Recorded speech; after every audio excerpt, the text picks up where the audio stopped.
Africa ও সুইডেনের পরে এবার পাকিস্তানও এমপক্স ভাইরাস সংক্রমিত ৩ রোগী শনাক্ত হয়েছে। দেশটির স্বাস্থ্য বিভাগে জানায়, সংযুক্ত আরব আমিরাত থেকে আসা রোগীদের মধ্যে ভাইরাস সংক্রমণ ধরা পড়েছে।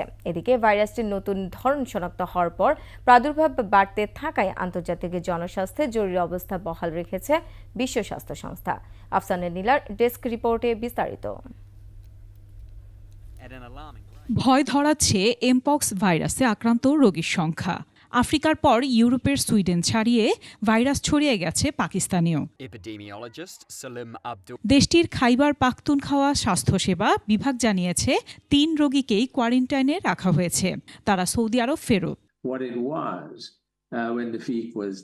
বিশ্ব স্বাস্থ্য সংস্থার কর্মকর্তারা সুইডেনে এমপক্স ভাইরাসের একটি নতুন ধরনে একজন সংক্রমিত হয়েছে বলে নিশ্চিত করেছিলেন আগেই। বিশ্ব স্বাস্থ্য সংস্থা বলছে, এই রোগ সংক্রমণে জ্বরের মতো লক্ষণ দেখা দেয়, চামড়ায় ক্ষত তৈরি হয় এবং এটি প্রাণঘাতী হতে পারে। ছোঁয়াচে এই রোগে আক্রান্ত প্রতি ১০০ জনের মধ্যে অন্তত ৪ জনের মৃত্যু হয়।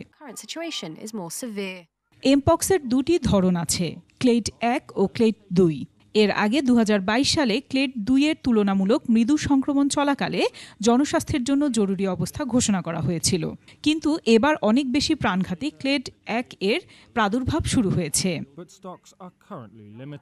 আফসানা নীলা, ২১ টেলিভিশন।